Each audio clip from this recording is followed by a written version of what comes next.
It's Friday, Real Talkers. Welcome to the show. Thanks for tuning in. Ryan Jesperson here with you on this February 12th morning alongside Samuel G. Brooks. We have a great show today. The Strategists are joining us. Are you ready for the Strategists? Oh, I'm excited for this one. This is going to be a great Friday Real Talk Roundtable. Every Friday from 9 to 10, we bring you our Real Talk Roundtable. Plus, Sam, why don't we drop in right now? We're going to be talking to Dr. Brent Saik, founder of the world's longest hockey game, in about 15 minutes from now. Here's a live look at how things are going out at Saker's Acres as they endeavor to raise seven figures. I cannot believe they're doing this outside. You know what would be great is if they had our expectations need to be measured here, because the fact that they even have cameras running, camera switchers working in the temperatures that they're enduring is remarkable. It would be amazing to see an on-screen readout of what the wind chill feels like for these players out there. We've been hearing reports, and we'll ask Dr. Saik about this coming up in again about 15 minutes. Reports that slap shots that have rung off the post have seen the puck shatter into pieces. I've drilled through a hockey puck before. They're not thin. No, what were you doing drilling? Very dense. I'm curious, what were you doing drilling through hockey pucks? Makes a very good spacer for things. So, like, if you're doing, for example, I have like a desk monitor speakers in my office at home. Yeah. You can buy the really, really nice, foam pads that you put under them to isolate the sound, and they cost a couple $100. Yeah, or you can just put hockey pucks under them. There you go. That's also the budget way to lift a truck. Everybody that's done their own lift job, turned wrenches, knows that you can lift a truck with hockey pucks. Not that it's safe, not that it's a good idea. And most audio engineers I know with the speakers are just like, yeah, just use hockey pucks. Just use hockey pucks. Yeah. There you go. It's the most Canadian thing you can do.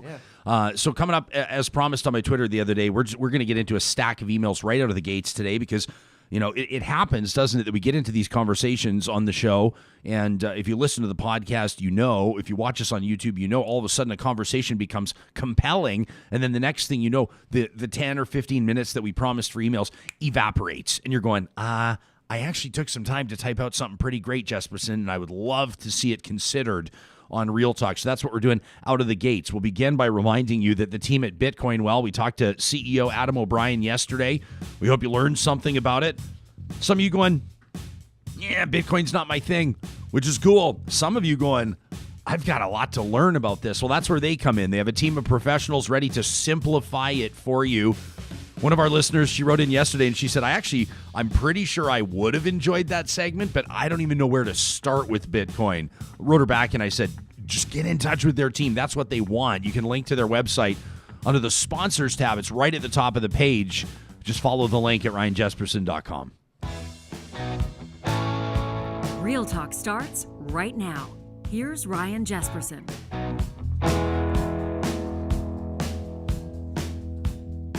We had some great conversations yesterday. I appreciate Scott Gilmore joining us from Maclean's Magazine. Of course, we also spent some time talking to a retired Lieutenant Colonel. David Redman joined us. He was the architect. He was the author, essentially, of Alberta's pandemic plan. That was put together back in 2005 and then kind of re-released back in 2014. Brought him on the show to get his take because MLA Drew Barnes, the day before, had referenced the retired Lieutenant Colonel's protocol, his pandemic plan, and Barnes is saying this is what we need to follow, and basically people might be surprised to hear what the plan is, to hear about the pandemic strategy that Alberta had drafted for years. I mean, for 15 years, first in 2004 and then again in 2014 or so.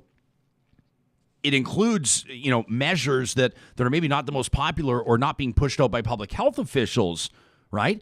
If you watched yesterday, and you can find it, you can follow my Twitter. You can follow me at Ryan Jesperson. Of course, you can just subscribe to our podcast. You can subscribe to our YouTube channel. We thank the thousands of you that are doing that right now, and you'll be able to go back and see the past episodes.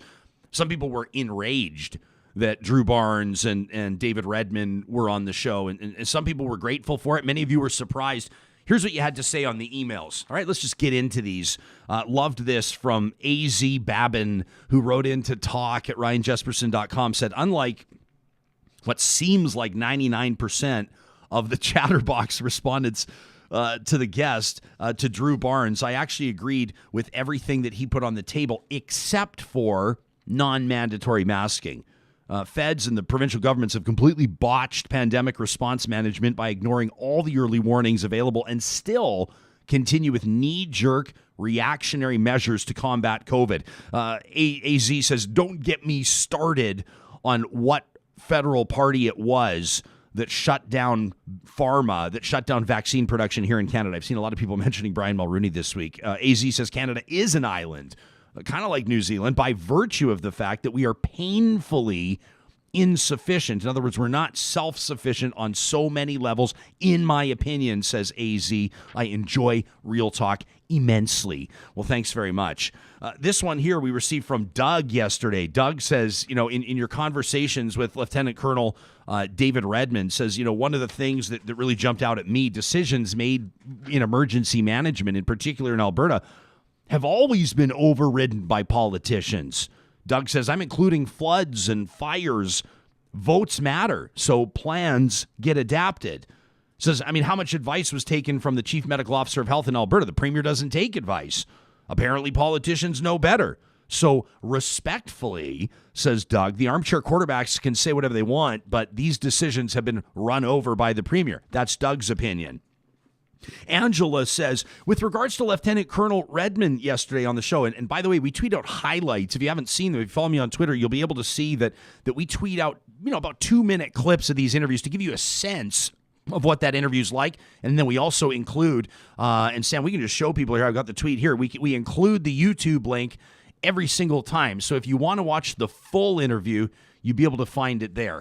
Just follow me on Twitter. Angela says, I listened to your interview with Lieutenant Colonel, and I listened to it again this afternoon. She says, at first I was livid, but I want to just say a second time that it really makes you think about how we've been managing or handling this pandemic. Whether you agree or not, says Angela, I'm just here to say thank you for bringing on somebody with a different opinion than mine. I thought it was a great interview. That from Angela, who says she was originally livid. Deborah says, Ryan, I'm still trying to get my head around your conversation with David Redmond, with the Lieutenant Colonel. First of all, the type of lockdown that he describes, if you missed the interview, and I really think you should watch it, but Redmond said basically we should lock down, and I'm at risk of oversimplifying or infusing inaccuracies here in what he said. Sam, you can be my fact checker. If I say anything that you think raises a red flag with regards to accuracy, you let me know. He basically said, lockdown long-term care centers, right? Including staffers. So including the people that work there. And a lot of you, and I'll get to your emails, are saying, like, what about, like, they didn't sign up for the Army. They have kids. They have families. These could be single parents, right? He described sort of like almost like an oil field camp type scenario where exactly. You put everybody in the same hotel, you bust them in, you bust them out, you keep them all together, and you do shift rotations. Exactly. Like that. Well said. And then he said, you may have people with comorbidities, and in this case, they may be more vulnerable. So you quarantine them, and then for all intents and purposes, the rest of society just functions per normal. So Deborah says, I'm still sort of trying to wrap my head around the idea. First off, the type of lockdown shift would exclude some staffers who could not participate in lockdown. Single parents, post-secondary students, people working part-time, people working more than one job. Deborah says the one incentive of a lockdown would be for staff to be considered full-time. Anybody who'd been hired as part-time would now be considered full-time with increased wages for the duration of the lockdown. That may be a bonus for some people. Now, of course, employees on lockdown, she says, would need to be paid much better to endure these multi-week shifts, time away from families. Think of the oil workers that Lieutenant Colonel Redmond used as an example. Who'd be responsible for their salaries, and would they be consistent across the province to discourage competition between long-term care facilities looking to staff? That's a great point. Deborah also wonders who would pay for the hotel and the food and the transportation for these lockdown staff, and where would they isolate for 14 days? At a hotel? And how would the shifts work if hotels couldn't accommodate? And how many thousands of people would be talking about? Think about the logistics of locking down thousands of people for an extended period of time, especially in smaller areas where there may not be a motel or hotel that could accommodate. She says, honestly, my head hurts thinking about the logistics of all this.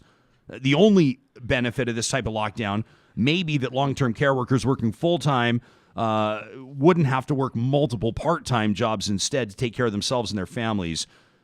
Deborah says, may I close by saying we really shouldn't need a lockdown to ensure that our long-term care staff are treated fairly. That's a great way to wrap. Mark says, listening to your podcast, great as usual. Thanks, Mark. We appreciate it. It says, Lieutenant Colonel said that, you only lock down people that are over 60 with comorbidities. I mean, did he say when you stop shutting these people in? Because it sounded to me like he was perfectly happy placing these people in some form of prison for the rest of their lives. When COVID-19 disappears, it's still floating around. It's still being passed around from person to person. Mark says, I'm over 60. I have comorbidities. And quite frankly, I'm tired of being trapped in my house. He says, I used to travel. I used to go to restaurants. I used to visit friends. I lived an active life. He says, is this how Drew Barnes and all those others that signed up for that anti-lockdown group are thinking? He says, this is extremely selfish. Are they saying the disease only affects certain people? Too bad, so sad. The rest of us get what we want? At least these other people won't die? Mark says the lieutenant colonel's got to be right around 70. He says, why don't you go lock yourself in your home indefinitely? Don't call us, we'll call you. Mark says this interview is a real eye-opener. That from Mark. We appreciate it. Paul says, Sam, the bow tie yesterday. Says it's always great to see somebody under the age of 60 that can tie one. That from Paul. You caught his attention. I appreciate that, Paul. Thank you very much. Paul opens with a shout-out to the bow tie. Well-deserved. He says now both Redmond, the lieutenant colonel yesterday, and Scott Gilmore from Maclean's made good points I had to think on. As every brilliant military leader will tell you, you draft a battle strategy, you go into battle, you toss out the strategy because it's immediately obsolete.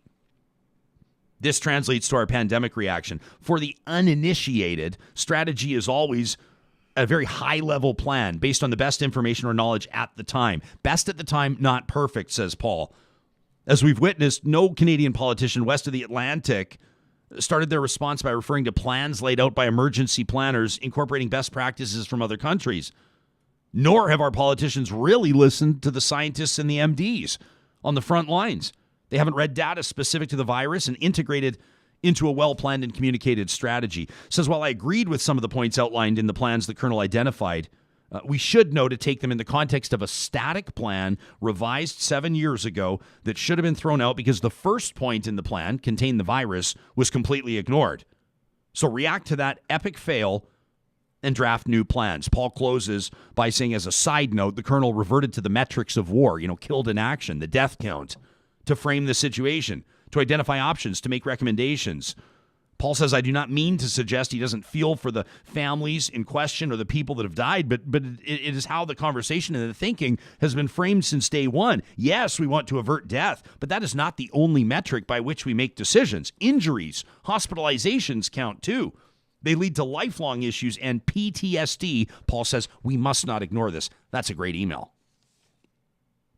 Tanya says, Jespo, Sam, thanks for having the Lieutenant Colonel on your show. As much as it makes me want to scream and eat my feelings, it's good to hear these perspectives for two reasons. Number one, it helps me understand what other people are hearing and latching onto. You can't understand a perspective you don't hear. And number two, it challenges me to think of how I would rebut the arguments. There's a lot to take in on Redmond's ideas as outlined on Real Talk. From the it's just the seasonality, not the lockdown angle, to the masks are just a placebo for scared people angle. But I'm just going to focus on the we can save the rest of us pain by locking away the old people argument. First, while it's true that most of the deaths from COVID came from the 80-plus age group, many of whom are in long-term care homes, the healthcare system is buckling from the younger subset. The frail and elderly do not end up in an ICU. They may not even be hospitalized. They may have care directives to simply make them comfortable at home in their final days because the pain, the trauma of an intervention in an ICU is not in line with their wishes. What is crippling our healthcare system is the 40 to 80-year-olds. The vast majority are who are not in long-term care homes. They're the ones taking up ICU beds, sometimes for weeks. We're putting in vast amounts of resources to keep these people alive, and the more of them that become infected, the more resources it takes. While they're in beds, that means that other people can't be. People who need cancer surgeries or knee surgeries. And those delays will cost lives too, and it gets really bad when it does. Our ICU has to triage those who get beds, and that's getting to refrigerator truck level, says Tanya. Let's not forget, I'll break off our email for a second. We were talking about field hospitals like 2 weeks ago. Let's not forget. A big part of what Real Talk's going to do is remind you of things as you remind us too.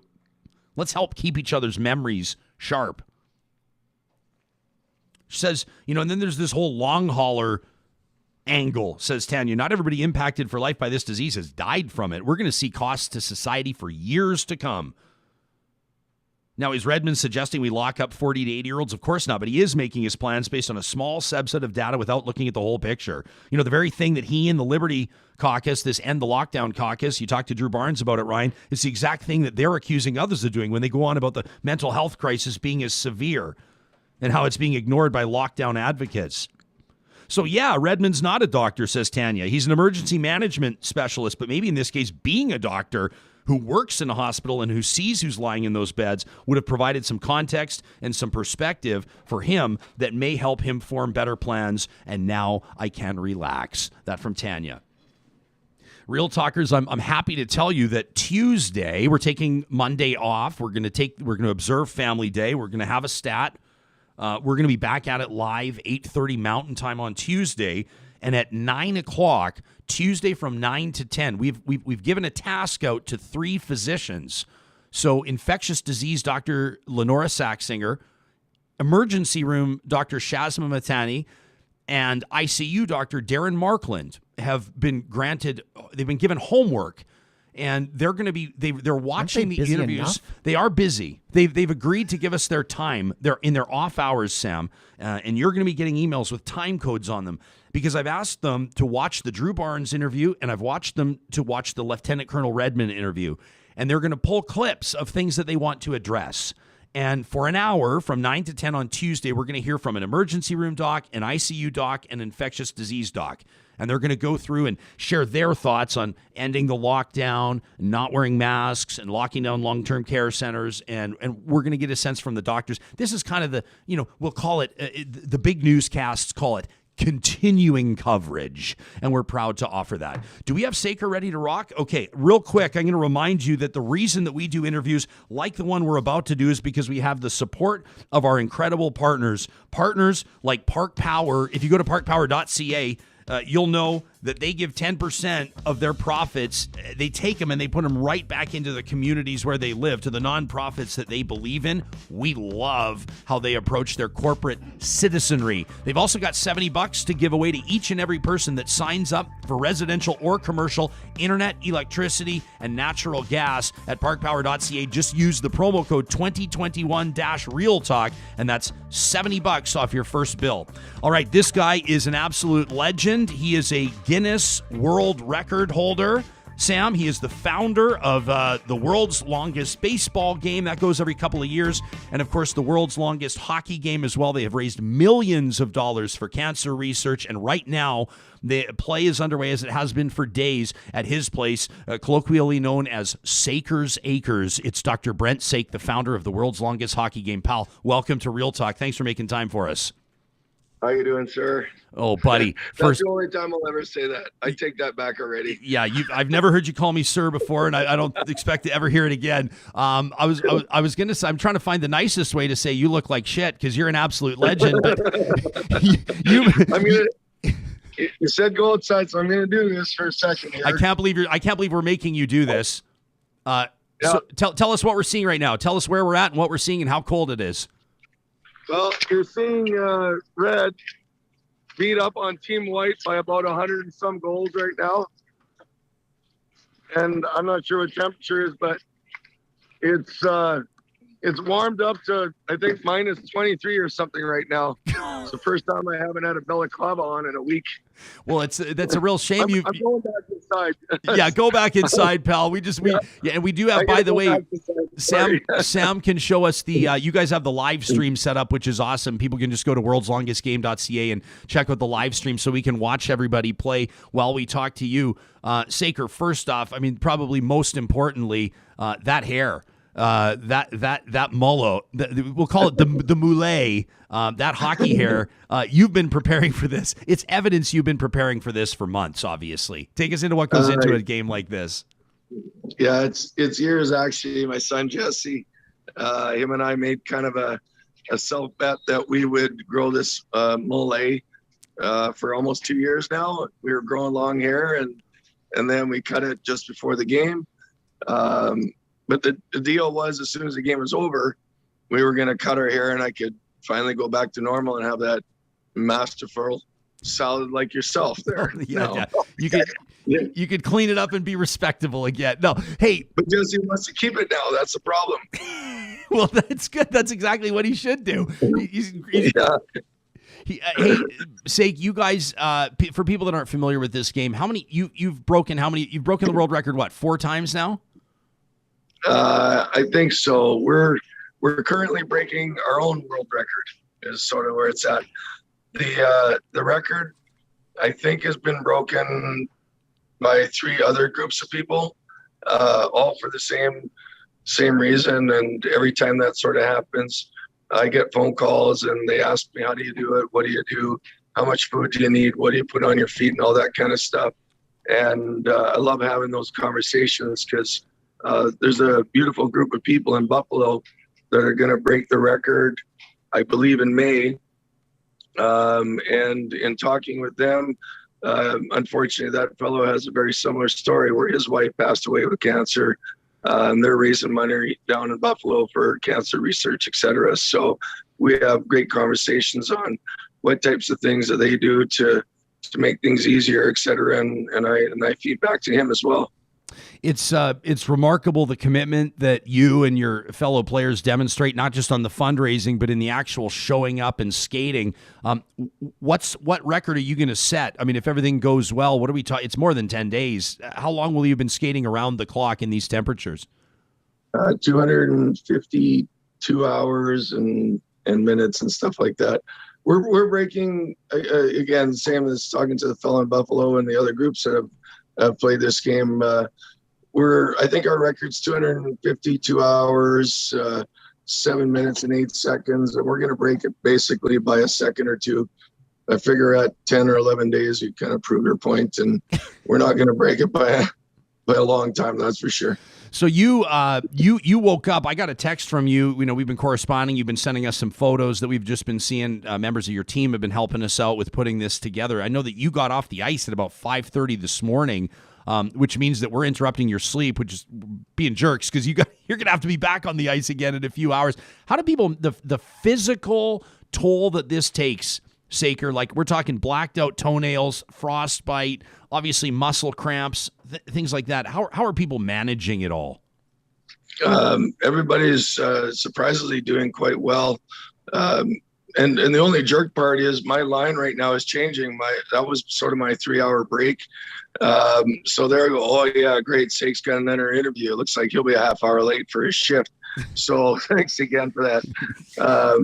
But no, everybody's been doing really good, surprisingly.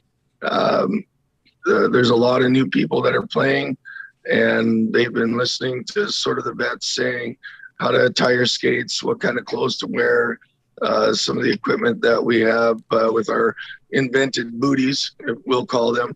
That kind of stuff has sort of kept people as warm as possible, and we've increased the number of players per shift, meaning you got to come early or stay late, so you're not skating for as long while you're out there. And everybody's actually doing really well right now. Saker, we can see one of the players out there. We can see what those booties look like. They're basically like almost Gore-Tex covers for the skates, right? That's something that's almost. You developed that, didn't you? Yeah, that was a homemade invention, and now we have different versions of it. Where with felt, there's some down skin ones. There's lots of fun little versions, and we have one fellow that has a pink pair, which is obviously for a cancer reason. It's kind of neat, and the funny part is we've got some pretty some incredible hockey players that have had good careers and whatnot in their past lives for sure. But there's no, it's not a fashion show out here. Let's just put it that way. And it doesn't help you skate. It kind of gets in the way when you're playing, but everybody knows that rule number one is get through the marathon. Yeah, well, and there's no way that you guys were going to cancel this. I mean, in the face of adversity, obviously the cold is one thing. And nature's cruel. It seems like every time the world's longest game goes, every couple of years, it seems to be the coldest snap that we've seen in those 2 years. Also, COVID. the pandemic, you've had to take a lot of steps to make sure that everybody can be together. I understand every player is undergoing daily tests. Can you take us into, you were granted an exception by the province's chief medical officer of health. How have you had to manage those challenges? It was tricky initially, and as it should be. What we went through was months of planning with the AHS and the government. The biggest thing that we all know is you put a group of 40 people into a room. That's not a healthy situation right now. So to start, we had to go into. We might be. We had to go into quarantine for 5 days at home, and then after that, we did a quarantine of 2 days here. And since then, we haven't been able to have supplies go in or out of our bubble. It is as true a bubble as you. Well, it's a bubble. Nobody's left. Nobody's been able to talk to their families. Their kids aren't allowed to hug their dads. That's the hard part for me. It's just not having the families here. These guys are doing a great guy. Well, not these guys, but the guys on the ice. These guys are lazy. That's lazy. Oh, what's up, boys? How are you? Welcome to Real Talk, fellas. A bunch of absolute beauties right there. Saker, I hope they can hear me. If not, you make sure we let them know. Hey, listen, man, I'll tell you, one of the things that's really different about this one, and you know that I've just adored what you guys are doing, and it's been one of my favorite traditions to come out. I love coming out at 2 and 3 in the morning when it's typically pretty quiet, bringing a cowbell out there or whatever, an air horn, and making sure that everybody knows how supported you are. You've had to, I understand there's been some drive-bys. Some people have been able to sort of drive through, stay in their cars, and show some signs of support. That must mean a lot, at least. That's a great thing. Our fans now are pictures. So people drive by and drop off pictures, and we get them laminated for them, and they're hanging up all around the rink, and it's pretty cool. I've looked at some stuff that, well, there's unfortunately a lot of the pictures are sad stories of little kids that have passed away with cancer and family members showing love.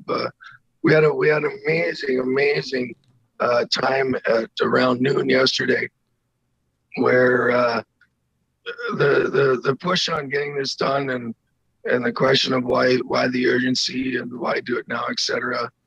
This drug that we're thankfully going to be able to get through the human trial with the 1.5 million. This drug is going to save some lives instantly. And a lady came by around. I think we might. She started her story with her little boy passed away at the age 11 of cancer, and 3 years later she was diagnosed with cancer and had a double mastectomy. And the drug that we're trying to raise funds for is basically going to try to save her life, because she's not going to be with us very long. But this is her last chance at living, and if this drug doesn't go through as soon as possible, then she's not going to be with us very long. So she came and told a story about her life and what she went through, and she was very thankful. And so we thankfully got to see a person that is going to get through on this study starting end of April. Well, that's absolutely. It's incredible. It's a reality check. I think that it's the type of reminder when you do this game every couple of years. It reminds the rest of us of how many reasons we have to be grateful and thankful, and to squeeze our loved ones, to remember those that we've lost, and then ultimately to step up and do what we can to support you on your fundraising journey. So I have right now on my laptop called up worldslongestgame.ca. This is where people can go. Saker, what's the fundraising goal, and where are you at right now, my man? We are at $1.313 million, which is unbelievable. And you know what's funny is I have to be careful not to swear when I'm doing interviews, but I guess you can swear on this show, pal. Yeah. There's no need, but we're at $1.3 million, and we got $200,000 to go to get the money. I know we're going to make it. lot of people ask me when we started this process during a time like this, are you sure you're going to be able to meet your goal? And because we make promises, I promised Dr. Mackey I'd give him his money, and never, if you look back, interviews from months ago, I said, we'll do it. This community is unbelievable and has never let us down yet. So I don't know why they would this time. And honestly, of every other game, we've never raised this much money up to this point at this time. So we're doing the best we've ever done in fundraising, and I want to thank everybody that has helped us through that process. Well, I'll tell you what, pal, we've got a ton of support right now. I know from Real Talkers, people right now. Shalane on our live chat says this is hitting all the feels this morning. I'm donating right now. Nicole says this is amazing. Mark's watching from Salt Lake City. He says I'm making my donation as we speak, which is incredible. Hey, Mark, as soon as I can go to Vegas, I'm going to be driving through your town, and I'll have a beer with you. I miss Salt Lake City because it's where I stop. Because you need one good night's rest on your way to Vegas. So you stop at Salt Lake. There are people that are spitting out their coffee right now across Canada because they just heard Dr. Brent Saik say that you need a good night's rest, and everybody knows you don't believe that one bit. Hey, Saker, when do you guys wrap up? When do you hit the 252-hour mark? It's this weekend, right?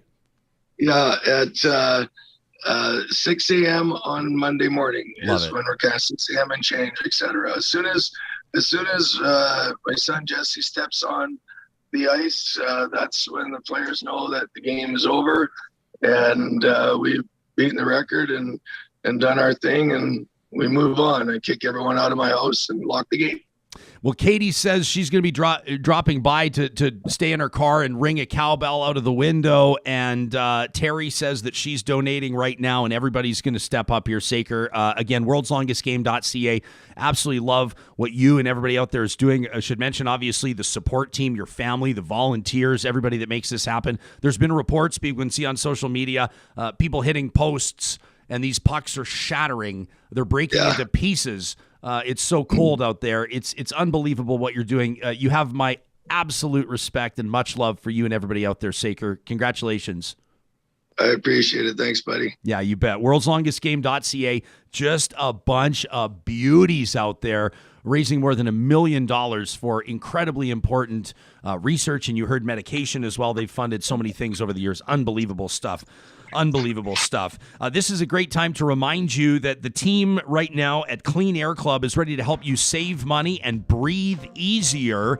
We know all of us are trying to pursue a more healthy living environment. If there's ever been a time in the last, 100 years that's been on our mind, how our respiratory health is so important to us, it's now. If you go to cleanairclub.ca and sign up, they're going to give you the exact size furnace filters you need. They're going to drop them off at your door. They save you a trip to the store. Plus, they can offer it at a rate lower than what you'd pay with some other similar services. And they're locally owned right here in Western Canada. Of course, you can save money and breathe easy with cleanairclub.ca. It's a real pleasure to remind you that the team at Friesen Brothers is set to open the doors on their 15th Alberta grocery store, their 15th location in South Edmonton, just on the Anthony Henday, just off on Rabbit Hill Road there. They're going to be opening March 5th. Among the features there, a grill. You can pick up a hot burger. They've got a pizza oven there right in the store and craft beer on tap. Plus, their famous baking section, a cinnamon bun corner, and all of the other things that set Friesen Brothers apart. For more than 60 years, Friesen Brothers has been Alberta grown and Alberta owned. We're just a minute away from our Friday roundtable with the Strategists. Let's take a look at what's making headlines today.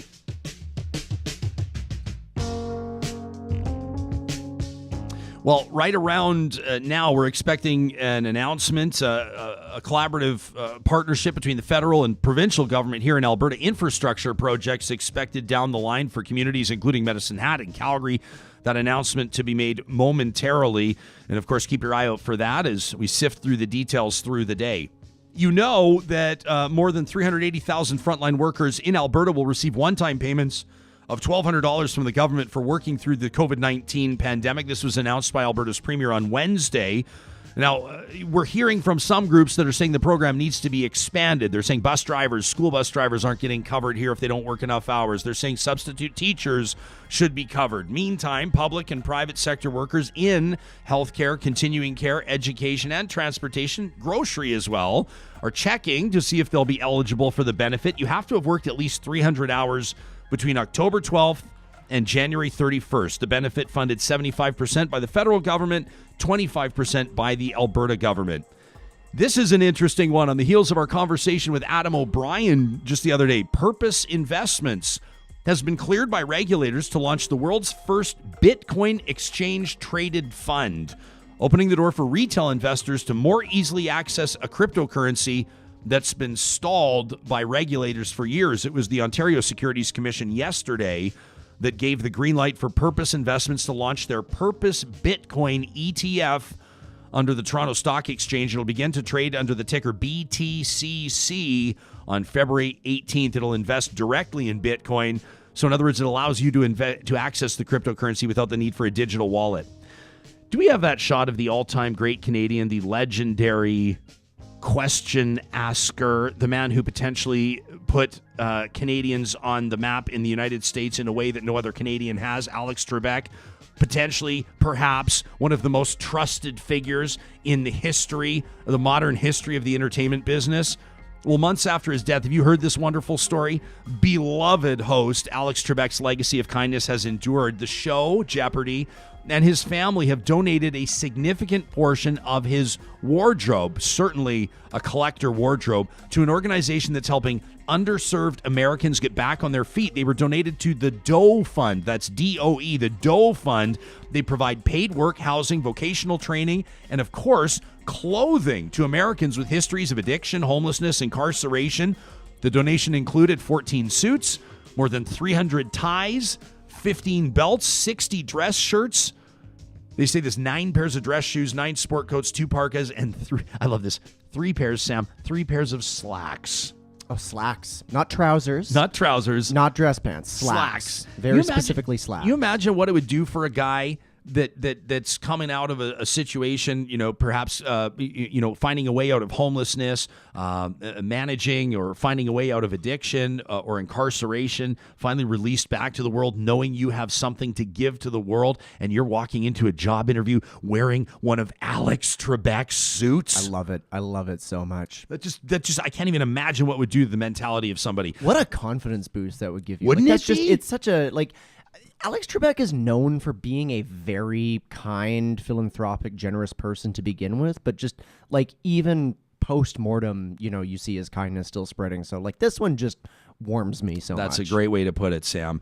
Let's get to our Friday Roundtable. This is a tradition. Every Friday from 9 to 10, we welcome in 2 or 3 people who give us food for thought, who provide valuable insights. And if we can't get any of those people, we go to the Strategists. And so it's a real pleasure to welcome the 3 individuals behind one of the most popular Canadian political podcasts going.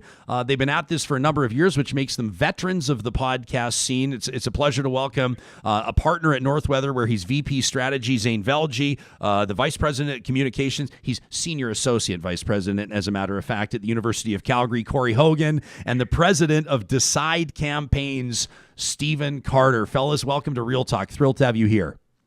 What's up, Jespo?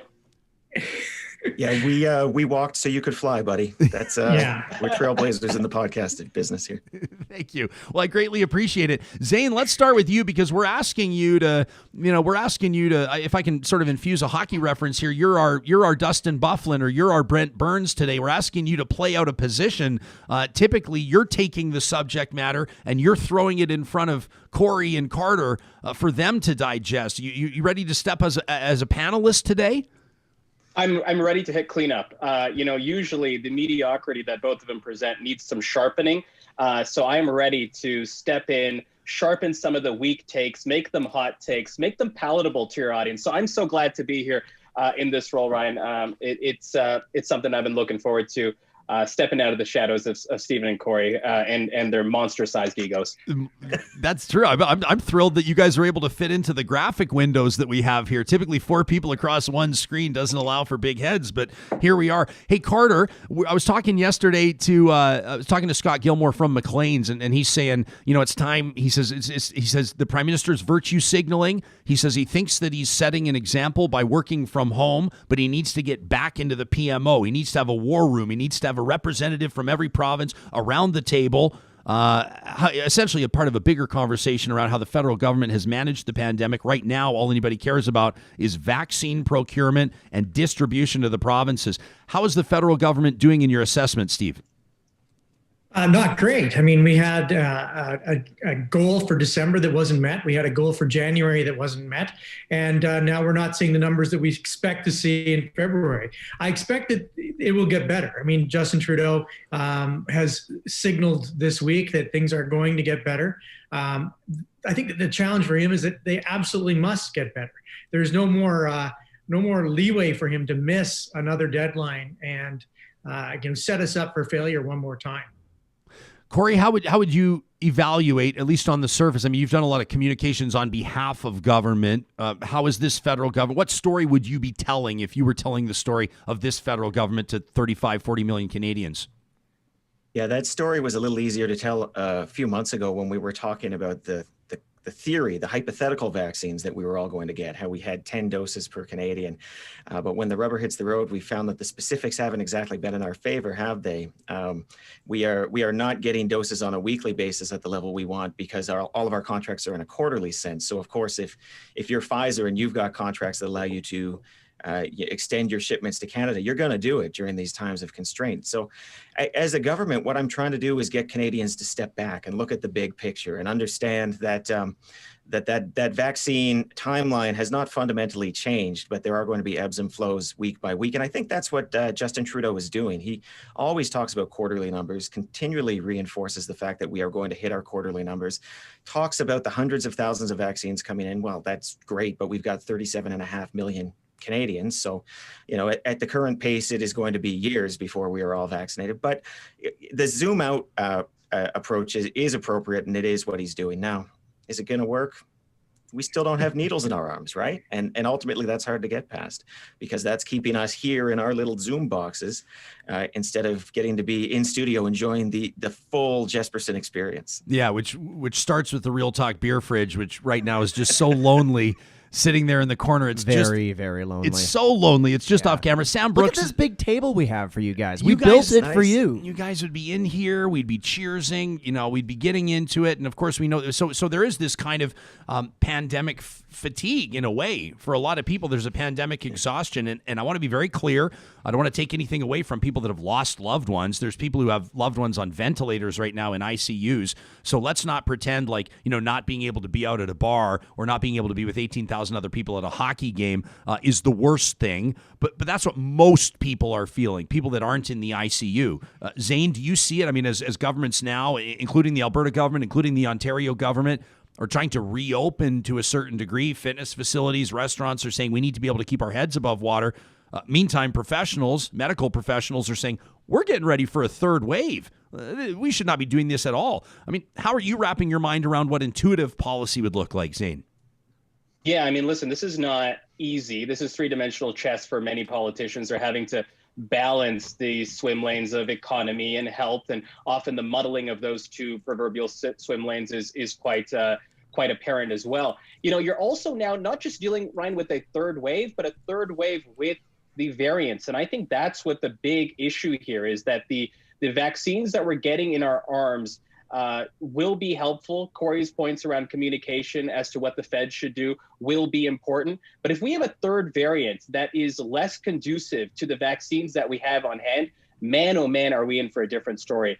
And what the ramifications that could mean for premiers and governments that chose to open, knowing once again the novelty of the third variant, kind of like the novelty of back in March and April of 2020 as to what the initial coronavirus was going to be. It's the same puzzle. And now to take a different approach than we collectively did in March with a variant that we know very little about, variants, plural, that we know very little about, combined with vaccines that we have but don't know their efficacy with these variants is a real gamble. And I feel like politicians, while they might be trying to balance their political agenda and their political base for slamming on the door for opening up and anti-lockdown and the economic sort of flow, are going to be paying a much higher price, not just in politics, but perhaps even in their conscience, as they start thinking about what the ramifications of a third wave with so many unknown variables looks like.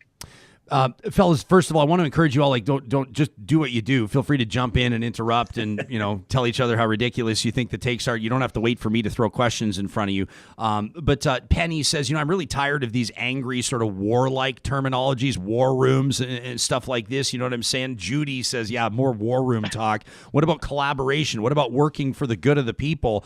And I like this. Marco wonders, maybe Carter, I'll throw this in front of you and then you guys can take it and run with it. Marco says, can anyone please explain to me how any other political party would do any form of a better job of getting manufacturers to meet deadlines? Carter, could anybody do a better job? What do you think? No one could do a better job. I mean, this is the reality. The manufacturers can produce the vaccine at the pace that they can produce it at. There is no faster mechanism, and no one would have a better relationship with the global manufacturers. The global manufacturers aren't living and dying by whether or not Aaron O'Toole's picking up the phone and giving them a call. I mean, that's just seen by the CEO of Pfizer as a giant pain in his ass, which reminds me of those two people who say, don't use war room terminology. Don't be a giant pain in my ass. I don't come to your work and tell you what to say. You don't come to my fucking work and tell me what to say. Thank you very much. So Jesus. Carter's wrong about most things. I'll just leave the war room thing for a minute. Politicians love campaign terminology. Campaign is a military term as well. It's, military terminology abound in politics.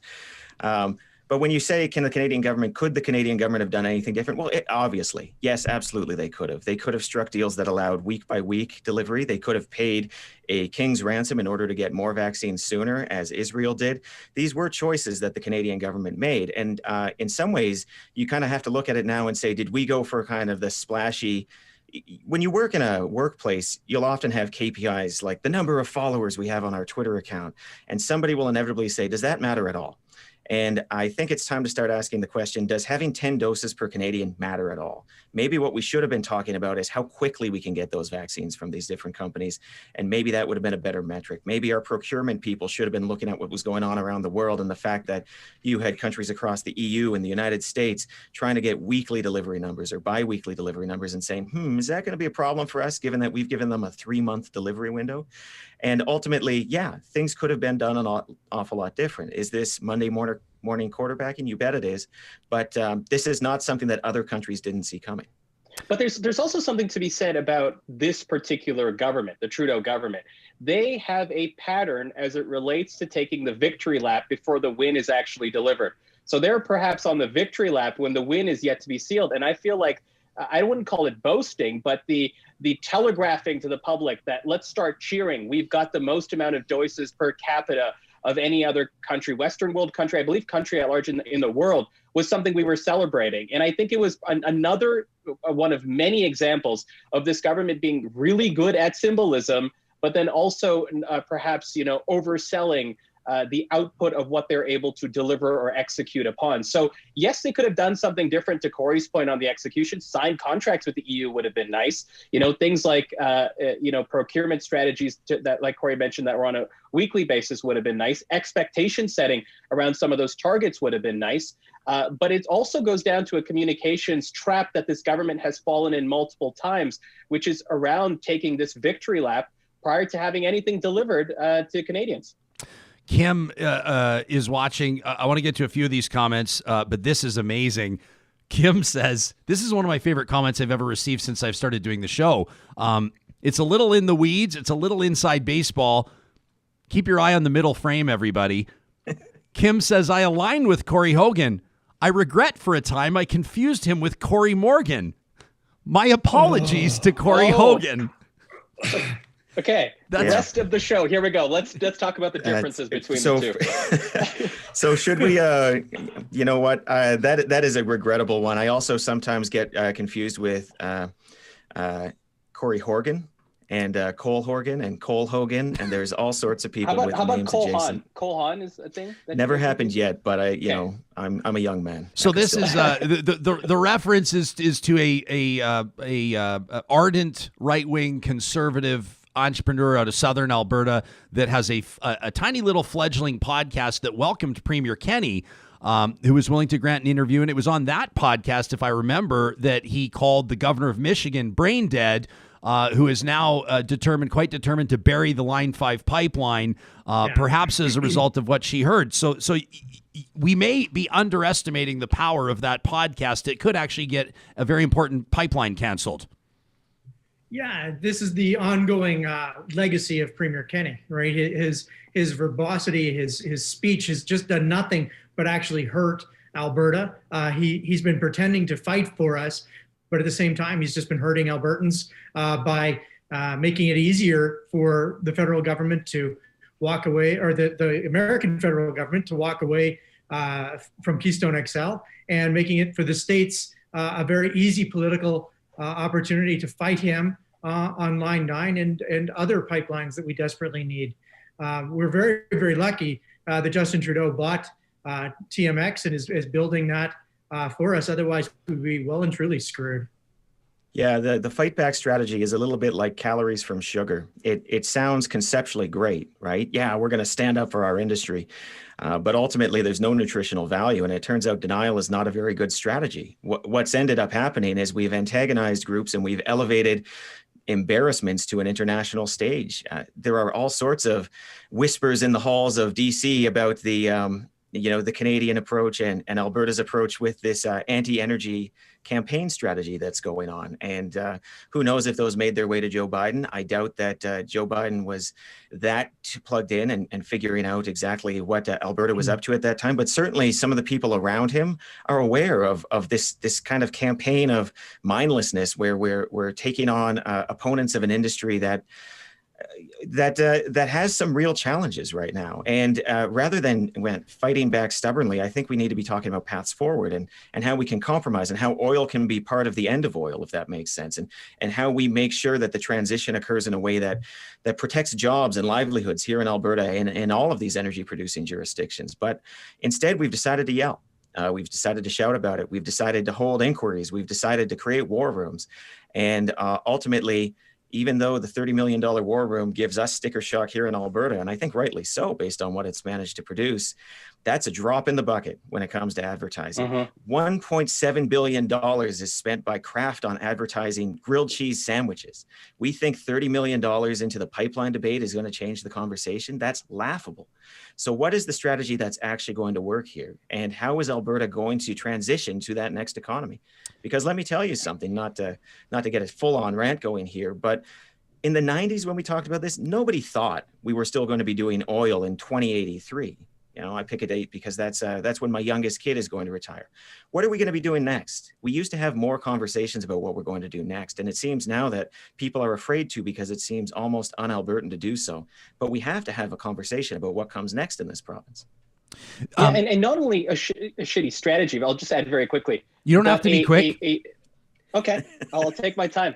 But a message that we know and a message track that we know fundamentally has not worked for the oil and gas sector for 2 decades. To browbeat people with what you call your version of facts changes literally no one's mind. It entrenches people. It does not work. And I think Jason Kenney is a symptom of that 2-decade, 3-decade long approach of just browbeating the crap out of whether it be people who are environmentalists on one end, but also people who are examining the terrain, trying to make up their mind. And as they started leaning one way, they got, effectively hit on the head saying, you are wrong, here's why you're wrong. That works for nobody. Think about how you make decisions. Think about how you kind of step into this. I know Carter's got an entire presentation he can give us on this if we wanted to go down that path, but this is not how people make decisions. So not only do we have a bad strategy, we've got the wrong message approach. We just have a fundamental misalignment of human psychology and how people make decisions. Alongside Jason Kenney's recent tactics, which I call the 3S, let's scream, let's sue, and let's have sanctions, makes us look like a caricature on the international stage of a province that is actually much more textured, much more nuanced than our leadership currently is projecting to the rest of the world. Yeah, like Zane, it's not even that it makes us just look angry and just look like we think that bullying is going to work. It also makes it look like we don't understand how anything works. No, it makes it look like we are not just trying to get our thing, our pipeline built, but that we want a version of society that is 3, 4, 5 decades removed from where we are. And we can get into coal and parks and all the other multi-front wars we're fighting on this province, but they're rooted in that.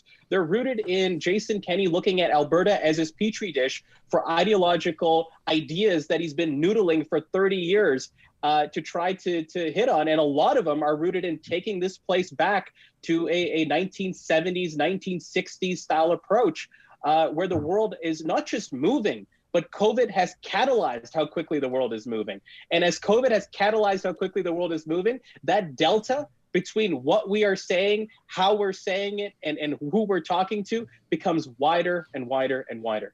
Will Munsey's watching, and he's just wondering, he wants a sort of a look into the background, kind of the production angle of how we do the show. And he says, so how do you organize it across the screen? He says, do you go from youngest to elderly? And so most to least handsome is how I see it on my screen. Yeah. You know what? I'm okay with either ordering. I'm fine. Yeah, I that can be the puts median guy in either of those. That puts you Corey right Morgan in the middle is fine. Right on the median. Corey Morgan in the median.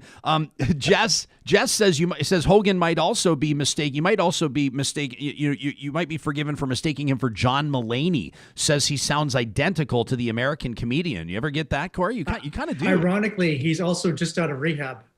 So Goodness, Carter. There we are. Ryan, mark the time. Stephen Carter gets canceled. Stephen Carter. 9:26. If Carter's not canceled for half the shit I've seen over the last 2 years, he's not getting canceled from anything he says on Real Talk. I saw Terry chimes. I'm invincible. Terry says, famous last words. Terry says on our chat. Terry says, you 13-year-old, not talking about you guys, she's talking about the Real Talkers chiming in on the chat. And Terry says, you 13-year-olds, you need to, you need to get your minds out of the gutter and stop focusing on the microphone. And I'm going, what's Terry talking about? So I'm scrolling back. Can you put Corey up full screen, Sam? Can we get Corey full screen here? Ken says, Corey better not drop the mic today or he'll break his foot. James says that is the most phallic microphone in podcast history. It's it kind of looks like you're standing. Can we get it back full screen? It kind of looks like you're standing under the Tin Man.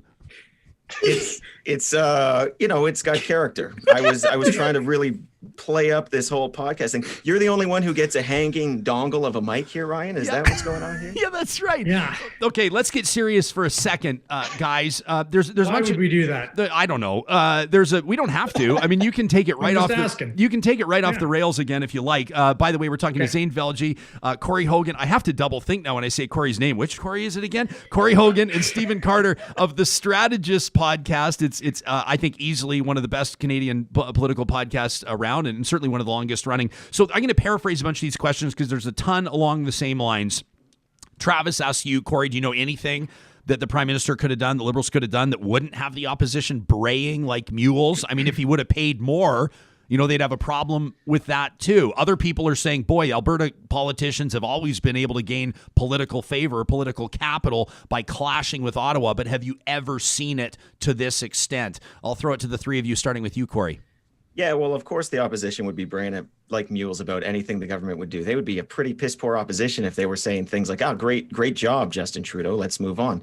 The role of the opposition is to try to get them to do better and to push them to be stronger and ultimately position yourself to be a better government down the road. And you don't usually do that by being the government's hype man, frankly. So, of course, yeah, they would be kind of foolish if they were saying that the government was doing a good job. But that said, that doesn't mean just because the opposition will always say the government is doing a bad job, that doesn't follow that the government is therefore doing a good job. That's quite the logical leap. And I think it's incumbent upon us as citizens to look at this less like a sports team thing and say, okay, there's some good things that the Liberals have done. There's some bad things the Liberals have done. Which do I like? Which do I not? How do I hold them accountable to it? Because the alternative also, let me sort of throw that question back. Do you think there's anything this government could do on the bad side that there wouldn't be the same Liberal partisans online saying, oh, forget it, it doesn't really matter. What about this with the Conservatives? All of the standard, partisan nonsense that we see day in, day out. They're going to fight. We should sit there and be subjective about it. I think that we surrender our will too easily to these political parties, and we surrender our free thought to these political parties too easy. Let's be smart enough and serious enough to say nobody is good all of the time and nobody is bad all of the time. As far as fighting with Ottawa and whether that's a good strategy, it is a time-tested one here in Alberta. Certainly, I don't think that it's just something the Kenney government did. Obviously, the Notley government knew when they had put a position of distance between the two governments as well. But it's not just an Alberta thing. Provinces everywhere fight with the federal government. The federal government is a great opponent because you can sort of rally everybody in the province around the concept. It works not just here. Zane? Yeah, I mean, listen, this conversation around Kenney and the federal government, Carter likes to call it the concept of fuck your buddy. It's ultimately every single chance you get. I got a microphone for that. Yeah. There you go. Jesus Christ. And here I thought, I was on a roll too. I was on a roll. We're so professional. No, you're nailing it. You're nailing it, both of you. It is time tested. But there is a cost at some point, which is the boy who cried wolf is eventually going to be a thing for Jason Kenney. The efficacy is going to wear down. And he's doing it so often that it's so naked to people that it's becoming so obvious to his base that it's now a common escape hatch every single time. Does it work and deflect and change the channel? Sure. But does it come with the long-term consequence that people are going to start noticing that this guy takes responsibility for nothing? This guy says nothing is in his purview. Nothing is his responsibility unless it's good. And I think people are starting to see that strategy so nakedly and obviously put on the table by Kenney. Yes, Corey, naked and obvious. Once again, a metaphor for you to pick up on however you wish. As it relates to the vaccine conversation, there's one additional point I want to bring up, which is one element of it that we haven't been talking about as we talk about the arms race on vaccines is the uptick in Canadians. The Angus Reid Institute just did a poll recently on the uptick of Canadians who want the vaccine. And Carter talks about this. He's done quite a bit on our podcast about the vaccine scarcity model. The unintended consequence of us not having vaccines is that more Canadians now want the vaccine. That number has been steadily climbing from the mid-60s to now hovering near 80% in that most recent Angus Reid Institute poll. And I'm not saying that this has been strategic by the Trudeau government, but certainly not bad as a side effect when we think about all things considered, when this arms race story is behind us, to have more and more Canadians that actually want this thing, because that public health outcome, outside of all the shade of the saying politics, that's like your pants fall down and you say, how convenient, I was just going to go to the bathroom. Like, this is not an intended strategy. No, I'm not. And that's why they're not leveraging it. They're not leveraging it. It's not like the Trudeau government has pivoted their message to, by the way, like, here's the upside. But I'm just trying to make the point that this is something that's happening in the shadows, so to speak. No, I'm really grateful that you've been able to summarize episodes 906, 907, 912, 914 for the listeners of the Jesperson podcast, and taking all of my greatest hits and giving them back to the Jesperson audience. I literally said I would do that. I'm really thankful for that, because that gives the Jesperson audience the opportunity to kind of see, where the intelligence of our podcast comes from. I mean, Mr. Fallis over here is going to try and point out kind of the political elements, but I'm really getting to the psychological components. And the psychological components are the pieces that Kenney's missing when he does this. He's not understanding the long-term impacts of constantly saying that it's Trudeau, it's Trudeau, it's Trudeau. There is a long-term price that he's going to pay for that. This is nowhere near the biggest fight with the federal government in Alberta's history. I would argue that the National Energy Program, 1981 to 1984, Peter Lougheed absolutely fought tooth and nail with Pierre Elliott Trudeau and the government there to try and fix the situation for Alberta. And then in came a new government with Mulroney. That later. Anyways, it doesn't matter. What matters is there was a big fight, and by 1986, Lougheed was out. Lougheed, the premier that couldn't lose, the premier that represented Alberta as best anybody did, arguably he left on his own terms, but at the same time, he had to leave. It was the end of his reign because he spent a tremendous amount of capital fighting with Trudeau and fighting with the federal government. You can fight with the federal government. You can fight for your municipality with the provincial government, as Don Scott is when he talked on your show, Ryan, the other day. But that's not a winning recipe because it uses capital. It does not build capital. It does not show your own leadership skills. It just tears down at the other guy. And Jason Kenney has shown almost no ability to build his own capital within Alberta politics of late. Some random guy says it's amazing to hear more from Zane, who's typically the moderator on the Strategists. To be honest, half the reason why I listen to their podcast is because they're all so mean to each other. Rose says, I cannot keep my eyes off Corey's mic. Rose is having a tough time with the mic.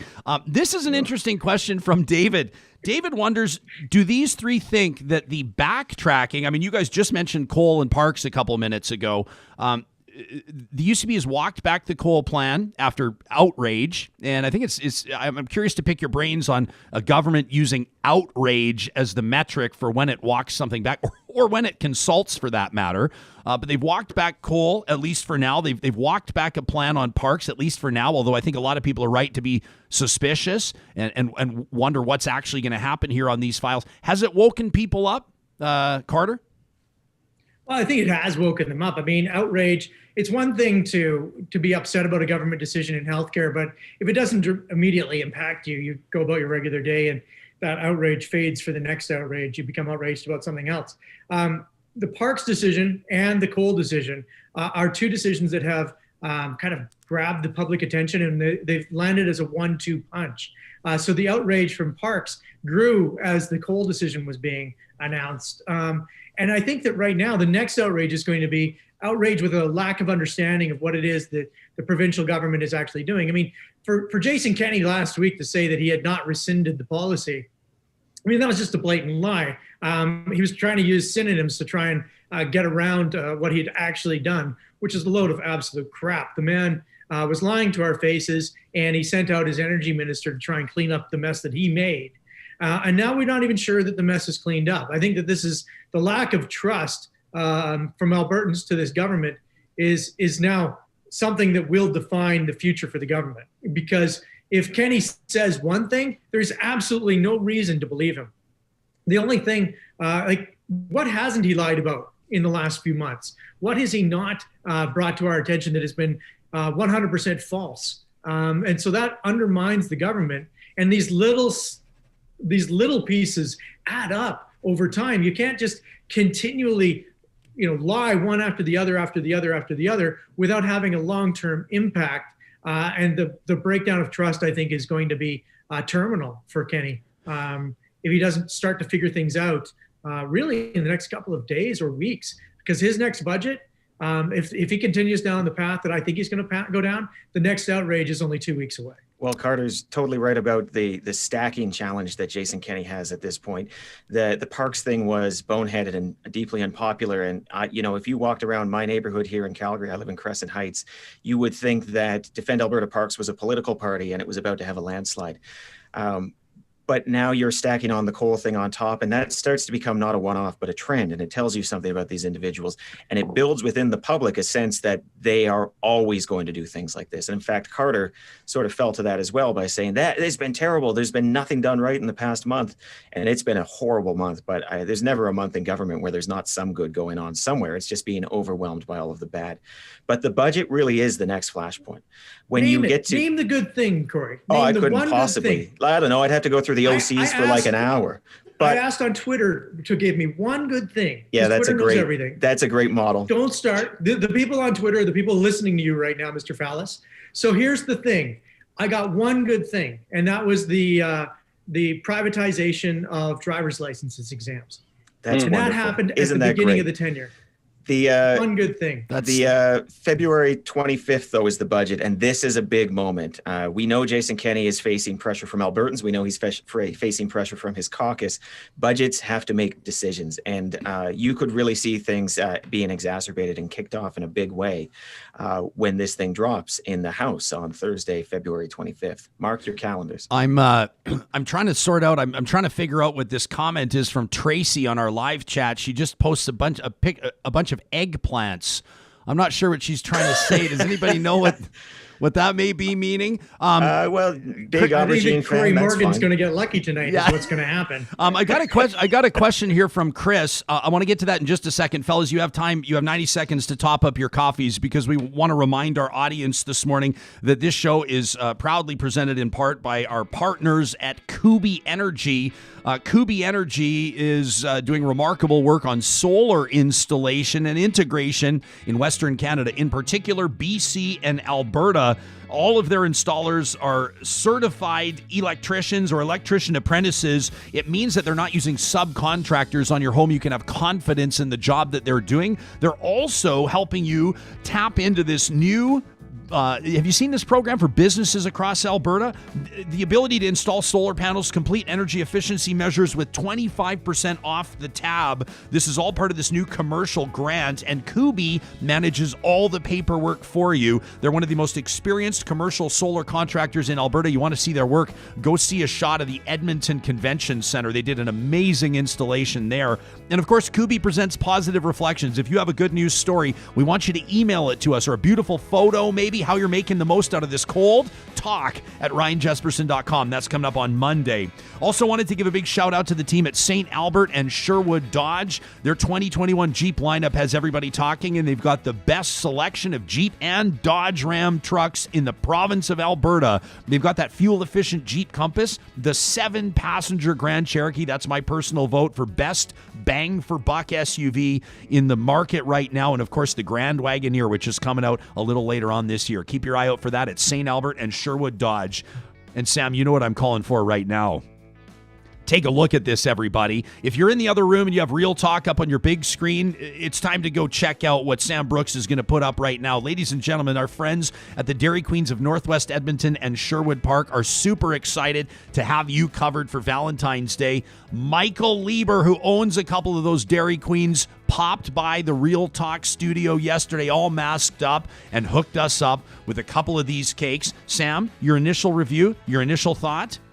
Like Kelly and I got like a third of the way through it. I want to say it's delicious. It's unbelievable, man. It is just, right? We sat and watched the Raptors game and then the Oilers game and just kind of love it. Went at this cake with 2 forks. You didn't. Yeah. I was going to say you didn't cut it into pieces, no. did you? There's no need for that. No. Can we take another look at it? Now, Michael told me this one. Now you can't tell through all the beautiful decor, the decorations there, but this is the Choco Cherry Love version. There's 3 of them that you can get into. It's basically a blizzard for 2. That's what this is. This Valentine's special, and they're making it available to you for $16.49 all the way through till Valentine's Day. That's Sunday. Don't blow it at the Dairy Queens of Northwest Edmonton and Sherwood Park. All right, back to our panelists here on the Friday Roundtable. Together, collectively, they are the Strategists. It's one of Canada's best podcasts.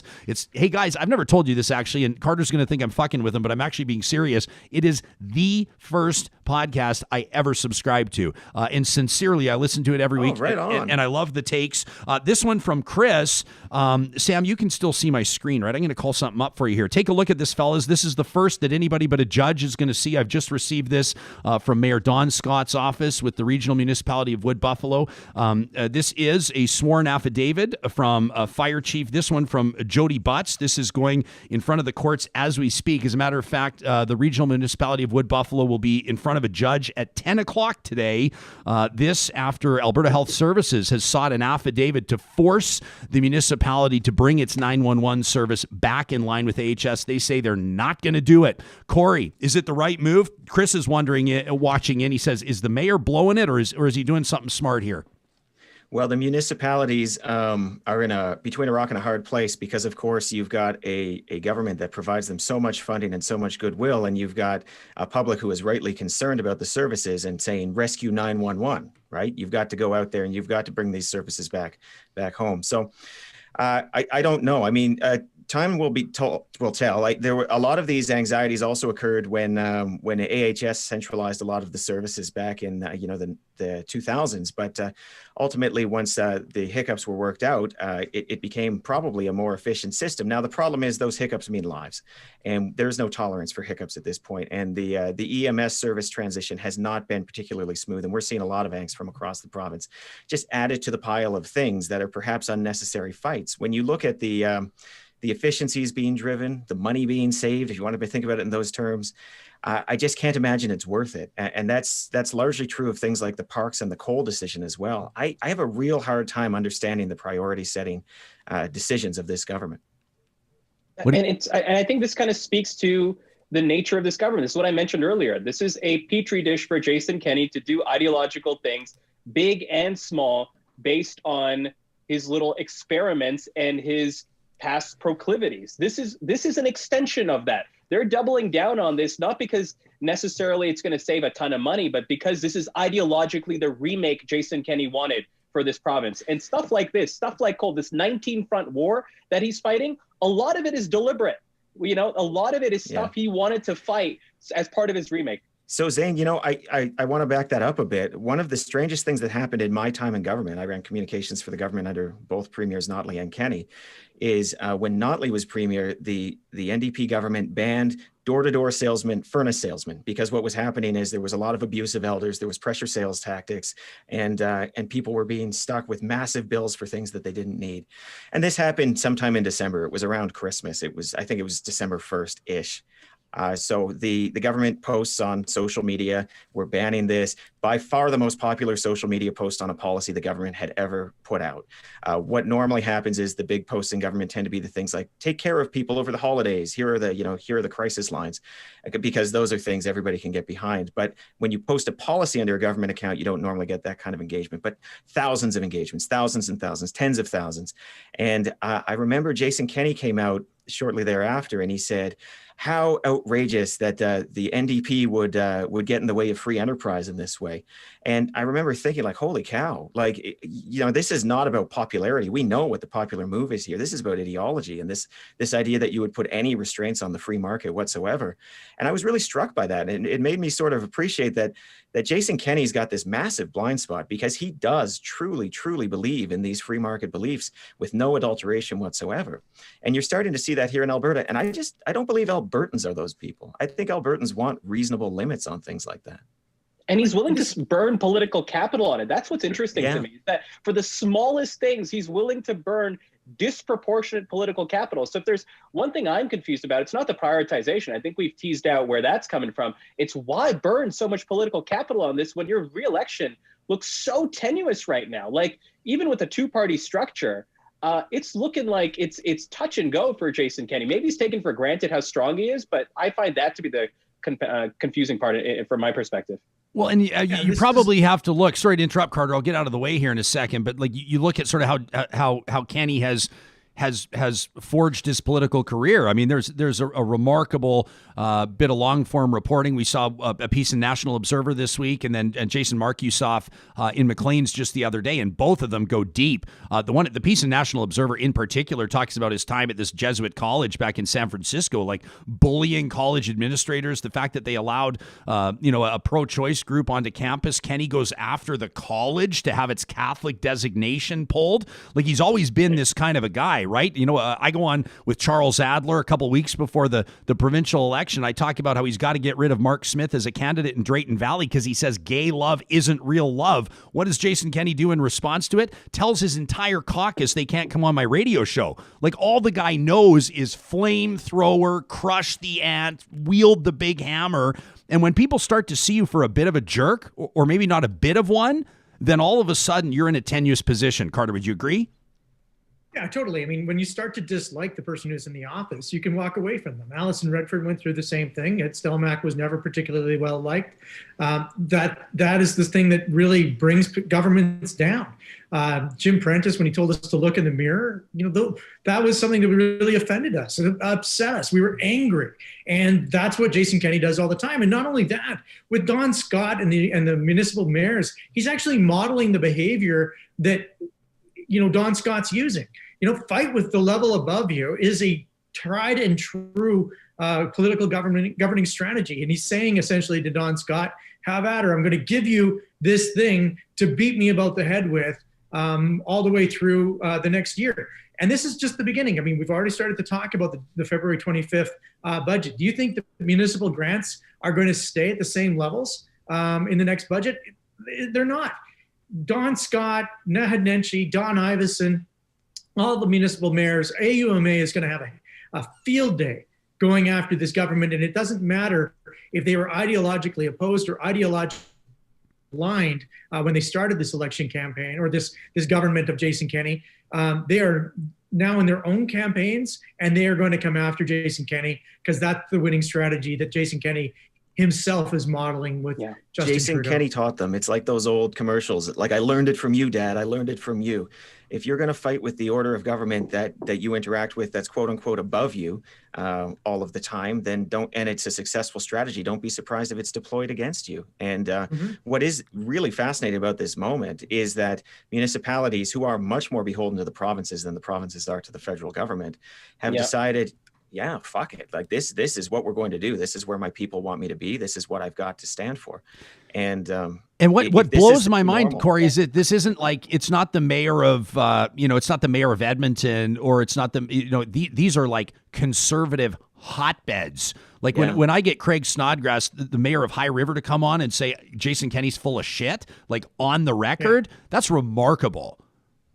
Oh, it would be unthinkable in the 90s or the 2000s under Klein. You would never see a mayor doing that. You wouldn't see the mayor of Calgary or Edmonton, which in theory had a little bit more heft. There's been a bit of a disconnect between Kenney and his conservative base, and I think this is one of the big challenges that he's going to have to reconcile in the next 6 months, or else things do not get better for him, one way or the other. Fellas, let me put... You see. No, go ahead, Zane. You see it very quickly, right? Like 2 points. Number one, the Nathan Cooper letter that got leaked, I think it needs to be talked about and recirculated in conversation as to some of the fractures within the caucus there, within the party, I guess, as being the speaker, Nathan Cooper. Is he going to be the next premier? Maybe, maybe not. But man, oh man, does that say something as to where the current sort of state of leadership for Jason Kenney resides? And secondly, to add a finer point to what Corey and Stephen are saying, watch this in the municipal elections across this province. You are going to see candidates en masse in areas that you call conservative hotbeds, conservative hotspots, running against Jason Kenney. Jason Kenney is on the ballot in this municipal election. Do not make any mistake about it. And you are going to see municipal candidates ranging from the south all the way to the north, in one way, shape, or form, running against him and his policies to try to get elected themselves, because it's really an election not just on your municipal candidates, but outright the relationship that you have with your provincial government. I'm taking a look here. I'm on edmonton.ctvnews.ca. The photo's actually courtesy of Post Media. This is reportedly a letter from the Speaker, the Honourable Nathan Cooper, MLA out of Olds, Didsbury, Three Hills, a letter to a constituent. You can see there that so many of my colleagues, quote, that so many of my colleagues chose otherwise, talking about avoiding unnecessary international travel, should be of great embarrassment to the government, especially Premier Jason Kenney, who chose not to sanction these officials and staff members until he was prompted to do so by widespread public outrage. The hypocrisy of this scandal has clearly undermined this government's moral authority, and the government now faces an uphill battle in rebuilding the public trust that's been lost. That's something you'd expect to hear from Rachel Notley, not Nathan Cooper. 100%. Yeah. Yes. And, Cooper is in an interesting position. He's the speaker. Jason Kenney has less ability to just turf him, but that makes him a perfect candidate to be the thin edge of the wedge. He has the freedom to say a little bit more than his colleagues. And when he says it, all of a sudden they feel free to say it, and allows him to go a little bit further. And you're starting to see this. You're starting to see this slow piling on from behind his own front, to use yet another war metaphor here. Yeah, exactly. And Jason Kenney's got to watch out. He's between a rock and a hard place. The Rock is a caucus that is really diverse. That's part of why the PCs and the Wild Rose were separate parties at one point. Let's never forget that. There was a reason for the division, and then a public which is increasingly moderate. Alberta is an increasingly cosmopolitan, dynamic place. The demographics of this province are not what people outside this province think of. Calgary is about 40% visible minority population at this point. Like, it's not even really a minority population, and Jason Kenney is playing a different game. He's playing the game that was used in the 70s, the 80s, the 90s. And I just don't know if it's going to work. I got this interesting take from Ken on the live chat. He says, I'm actually going to defend Corey. He says, I'm starting to wonder if that's actually like a periscope. And he seems to see a lot of things unfolding when he raises that thing and looks out. A periscope, perhaps. Let me talk about budget. Let me ask you this, because we've got a lot of people chiming in, including Les Landry. Les is a citizen activist. You can check out his hashtag People Against Poverty. He says people with disabilities are really worried about this budget. Aish seems like a good target for this premier. The stress of people on AISH is not healthy for people or for the community. Katriana says, as a person with a disability, I'm dreading this budget. The government's already sending AISH letters asking people to prove that their disabilities are still there. Says it's unbelievable. Troy says when the budget comes out, cleaning up the mess left by the NDP is going to be a phrase that'll be repeated every 10 seconds. I wouldn't try to trot that out. Corey, you've been involved in government messaging. You Public Affairs Bureau, you ran the thing. At what point does a government need to stop blaming things on the previous government? Well, they never really do. Yeah. The point where they should is probably around this point. It's the 2-year mark where I think that the public generally starts to say, okay, but you've been in the seat for a while and my patience is running thin. And I would be concerned if I was any kind of program, and maybe not even so much for the next fiscal year, but governments have 3-year projections when they drop budgets, and you start to see what those out years look like. And 2023 looms. And one of the things that the Kenney government is going to want to show, at least in the financial statements, and start working towards is either zero deficit or a much lower deficit with some excuses as to why there's a deficit. And that's inherently that's going to require some decisions to be made. And if those decisions aren't going to be on increasing revenue, i.e. tax increases, then it's going to be on cuts. It's going to be on reductions of spending. And certainly what you saw earlier, I mean, COVID has just thrown everything up in the air, but the McKinnon report, their report looking into the fiscal structure of the province, identified all of these areas where Alberta was purportedly an outlier in spending. They're going to be using that. They'll wave that around. They'll try to drive down spending in certain areas with that. And ultimately, they will try to find other savings where they can along the way. The nickels and the dimes, which are costing them so much right now, as we've talked about with decisions like the coal one. But yeah, I mean, budgets are chock full of decisions, and they are not always apparent from the documents themselves because they just don't go into that kind of detail. You're going to start seeing the consequences of it, though, as letters get given to civil society groups and universities and calls with mayors occur. And there's going to be a lot of changes because there has to be. But the type of change that Jason Kenney has in mind might not be the type of change that his caucus wants or that Albertans want.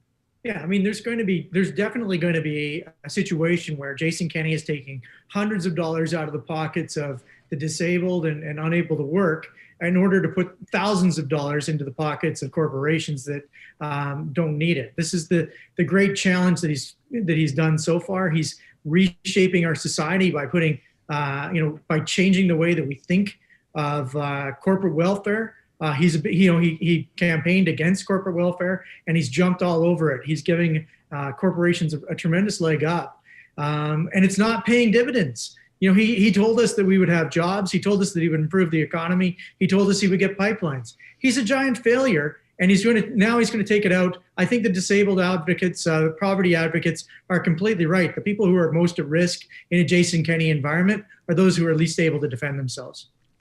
Yeah, and I think this conversation around the cloud cover he's already had, the blue ribbon commissions en masse that have been done in the first couple of years, now give him the cloud cover to talk about expenditures. The big thing Corey mentioned that I would look for is there going to be anything to do with revenue? And I think I would be if I'm a betting man, the answer is probably going to be no, which means that these cuts are going to be deep. Their cuts are going to be perhaps even deep and wide, which means that he's going to try to give sharp elbows to several different verticals or several different columns in this budget, which means you have a lot of people complaining, which kind of, in some ways, from a strategy level, kind of disassociates with a one or two focal points as to what this budget really drills deep on, which I think he's counting on as the toughest budget he has to deliver just yet. Does anybody have to be, this is not a microphone joke, does anybody have a hard out at 10 o'clock, or are we able to stay like 5 minutes after?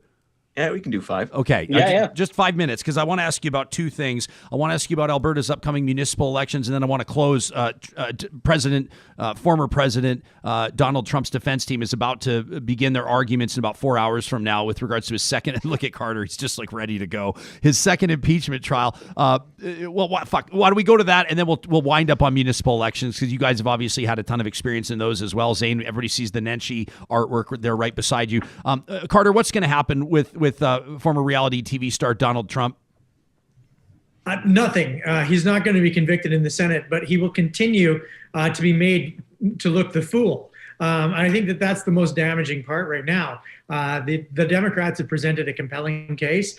They've done so in a fashion that is professional. It is well considered and well thought through. And the Trump team, Trump's advantage has always been there's been a willing audience. There's been a group of people who want to hear what he says, and they will believe virtually anything that the man says. The challenge that he has now is the lawyers that are representing him are so inept that even the willing audience of the Trumpers looks at it and says, seriously, dude, we need to get better people here. This is not good enough. And so these guys, they are a clown car on fire, and they continue to represent the clown in chief, the former clown in chief, tremendously poorly. And I'm actually really looking forward to seeing their case get unfolded, because it is basically going to be a shit show, and it will not influence any of the senators. We know how this is going to end. Donald Trump will not be impeached or will not be convicted in the Senate, and he'll face no sanctions. So this is hilarious to me. Yeah, it seems really unlikely it's going to result in anything except him walking free, and that disappoints me because he's a monster in ways big and small. But if there is going to be a silver lining here, and I look for one, it's probably that the case from the Democrats, which was very compelling and which the Republican senators had to sit through, they didn't have the option of not. Hopefully it gives them small pauses. Hopefully it makes them think about things slightly different down the road. And maybe they're not going to run away from Donald Trump, but maybe they're not going to run towards him so quickly next time. And maybe they're a little more leery about it because their own personal safety was under assault, and self-interested people being what they are, maybe that will matter to them. Now, the idea that 11 of 44 votes that were not there previously are going to show up and vote to convict Donald Trump it's just not going to happen. But it is possible that there is still some good to come out of this. Maybe they'll decide to censure Donald Trump, which is a much, much lower penalty. It really doesn't matter at all. But I guess I'll take a slap on the wrist against nothing at all. And maybe people will drift further away from the former president. But that's the most we can hope coming out of this impeachment trial at this point, unless the defense really somehow blows it, like stands up there and starts sweating and saying, I'm trying to defend the indefensible, or God, they almost did that bad in the opening. Which is not out of the realm of possibility. Let's be totally clear. I mean, that was one standard deviation away from standing in front of Four Seasons Total Landscaping with your pants down, which is pretty much what that opening was. I'll add one final thing. I don't want to repeat anything Stephen and Corey have said. Republicans have 74 million reasons why not to proceed with the impeachment. They want perhaps Trump out, but they certainly want his voters. So if you're a Hawley or if you're a Cruz, if you're someone like that with presidential ambitions, you don't want to alienate the folks that have drank the Trumpism Kool-Aid as you start building up your political career or political prospects, whether that be in 2, 4, 8 years, however long down the road. Peter wonders, how is it even possible that the strategists crush Real Talk so much harder than their appearances on the CBC? That from Peter. Very, very astute. Peter with a very astute observation. Carter looks a little. Corey's not allowed to bring that mic, so it starts. Yeah, with that. It starts with the mic. This is where my power comes from. Yeah, that's right. So let me wind with this, and we can't wait for your next appearance here on the show. We're already looking forward to it. Zane, we'll start with you. You're the guy that had Nenshi elected down in Calgary. You ran that inspiring campaign. Calgary's going to, now I'm so self-conscious about war metaphors, but Calgary's going to be a real battleground. Edmonton's going to be a real battleground. Don Iveson's announced he's not seeking re-election. We're seeing some really interesting races unfold. What do you make of, and if you'd like to expand it beyond Alberta's two biggest cities, please feel free. What are you expecting this fall? Yeah, in 2017, I had the chance to run Nahed's re-election campaign, which, as much as I wish was inspiring, was a tough drag. It was there's a reason I mentioned this, was that from a narrative standpoint, from a vote standpoint, from a vitriol standpoint, it was something else. It was the fake news, the bots, the trolls, all that sort of stuff was on 10, highest volume level. I feel like we're now entering an era where we're going to see even more division, even more splitting, even more wedging of political issues. And I think that's going to be the tapestry, especially in our two major cities, that is going to perhaps present how we see this next campaign. I expect that to continue. And I also expect many people to choose Jason Kenney as their opponent, especially if we're seeing municipal especially if you're seeing province-wide plebiscites on things that we've heard regarding, fair deals, et cetera. Expect Jason Kenney to be on the ballot, perhaps in more than one way, metaphorically. And I think that's going to be quite consistent across the board. Corey? Yeah, the money going into these campaigns, the growing lack of decorum, the deeply polarized times we find ourselves in. Council votes are very much so in Edmonton and increasingly so in Calgary, divided on, unspoken but clear partisan lines. And you're going to see an awful lot more of that going forward. And as this becomes a little bit more sports team-like, you're going to start seeing some of the same bad behavior you see at the provincial and the federal level. This has happened in other major centers. In some ways, Calgary and Edmonton have been fortunate outliers in the Canadian context. We don't have these political parties at our municipal level. But I think that time is coming. And I think with that comes a lot of baggage. It's not all bad. Certainly you'll get a better sense of who you're voting for. Sometimes we've had some very strange councillors slip in both cities, but it's going to be a different game. It's going to be a very different situation. And I think this could be a bit of a watershed election. The fact that we're already seeing all of these people jumping into the race so bloody early, and we're seeing all of this money already floating about is, I think it's a bit of a wake-up call for Albertans. Carter? This is going to be the election where we talk about referenda too. I mean, Jason Kenney's going to put some big ideas on the table and try and use this as the beginning of his re-election campaign. So, 2010 brought us 2012. 2017, in some ways brought us 2019. The municipal election is the unofficial kickoff now, whether we like it or not, to the larger discussion about what provincial politics looks like. So the referendum questions, especially around issues like the Alberta Provincial Police Force or Alberta pensions, the fair deal for Alberta will be matched by the fair deal for cities.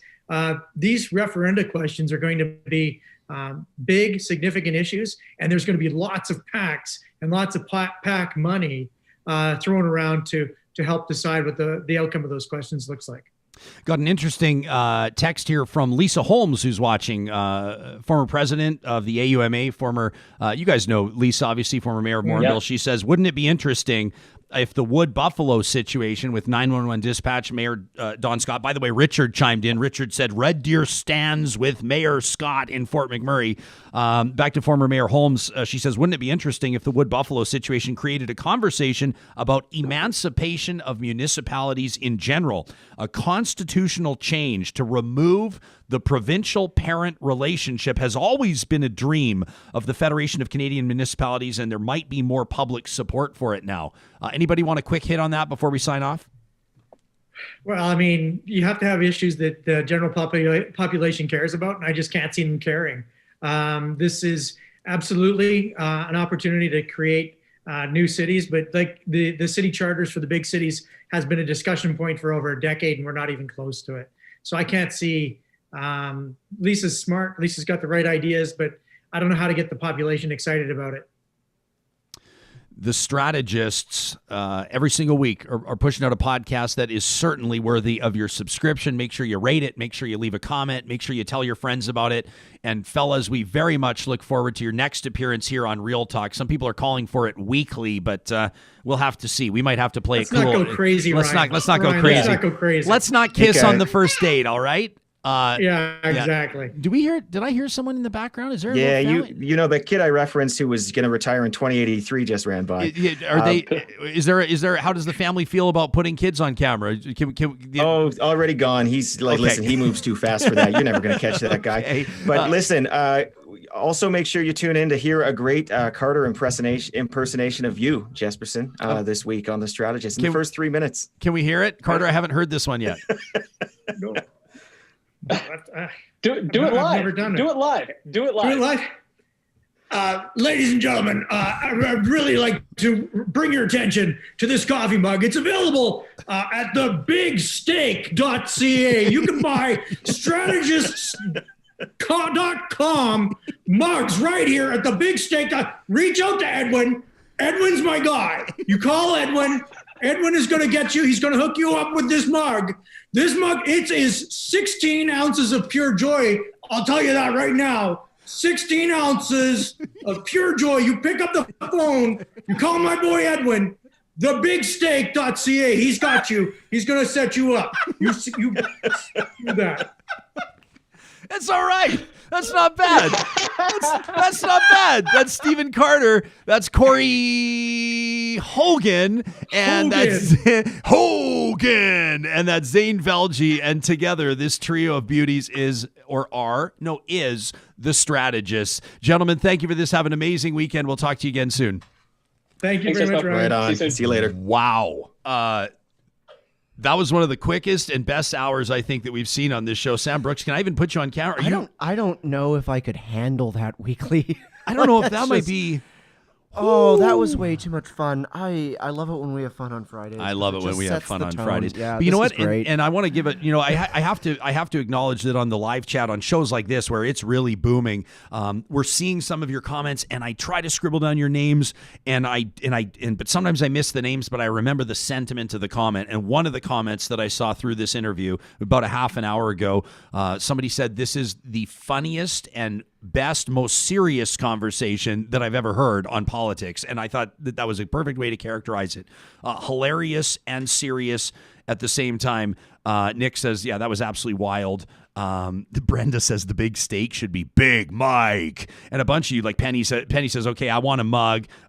Chaotic Kitty says, Chaotic Kitty Cat says, sometimes I'm not a cat. I'm here, Your Honor. I'm ready. I'm not a cat. Chaotic Kitty Cat says, suddenly I have the urge to call Edwin for a mug. And Crazy James says, speaking of Jespo merch, when can we expect some? I'm so excited to make an announcement right now. I'm so excited to make two announcements right now. Number one, on Tuesday, February 16th, this coming Tuesday at 8:30 Mountain Time, RyanJesperson.com / I'm not going to say it right now, as a matter of fact, what the / is, because I don't want you checking it out because it's under construction. And I don't know how the internet works, and maybe the web team might be building it right now, and then people go in there and start messing around, and the next thing you know, you look like Mike Nichols' mayoral campaign. Everybody's in the back door of your website. But on Tuesday at RyanJesperson.com, we will be posting our new job listing. And so we're going to tell you more about that on Tuesday morning. We are hiring here at Real Talk. Thank you to our friends, the Real Talkers that support us every month. With a $5 donation. Some of you give more than that. I mean, some of you are donating $25 a month. We're so grateful for it, and we're getting set to roll out some really cool things for our Patreon subscribers. You are the reason why we are able to bring in a new team member. So on Tuesday, we'll be making an announcement about that hire. I'm also excited to tell you that our Patreon subscribers will be receiving some pretty cool stuff, including access to information that's not available to the general public. What am I talking about with that? Well, if you participate in our question of the week, this is at RyanJesperson.com, right across the top of the page at question of the week. You may wonder what happens with all of the data that's compiled. We receive it in the form of what's called a top-line report. The team at Y Station, they're our official research and strategy partners. They put a ton of work into crunching the numbers. It's a scientific survey. I mean, this is evidence. This is data-based conclusions that we come to here on the show. Is what I'm trying to say. We take a look at on average what between 1,200 and our highest response has been 4,500 of you in 1 week have responded to our survey. We get statistical data. We get a sense of who's watching the show, what cities you're watching from, what provinces, in some cases, what countries. We get a look at like a deep dive into the percentages. I mean, how many of you are ticked off about this? How many of you feel strongly about this? How many of you couldn't possibly care less about this? And then we get all the comments, all the long form comments. Well, starting next week, our Patreon subscribers will have exclusive access to the Y Station Top Line Report. You'll be able to go through page after page of it and get this is unprecedented access. Ipsos, Angus Reid, they're not releasing data like 5 pages at a time or 10 pages at a time to supporters. This is a really neat opportunity to get a sense of where your fellow Albertans are at. And to answer your question on merch, I am thrilled to tell you, I can't show it to you yet, because our Patreon subscribers are going to have first access to pre-order options, but we have designed and we have placed the order for our first round of Real Talk merch. The coffee mugs are incredible. They're beautiful. They're the type of, it's not like one of these mugs, Sam, you get for free from like your realtor or something. Like, no offense to realtors, but you know what I'm saying. Everybody has the coffee mug that they look at, they go, yeah, I got a from an undisclosed business, was given a free mug one time, and one dishwasher cycle, the logo was like disintegrated on Yeah. it. Like it didn't wash off, it just was unreadable and shifted around. And And then it was you're just not like, gonna, like- holy, that's a cheap mug. You're not going to wake up on a Sunday morning and use that mug if it No. looks all lousy. You want a mug that's great, that's fun to hold, like Corey's my quality mic. Jespa mug. Like Corey's mic. You want something you can just wrap your hand around and just hold it. You know what I mean? And so that's going to be our mug.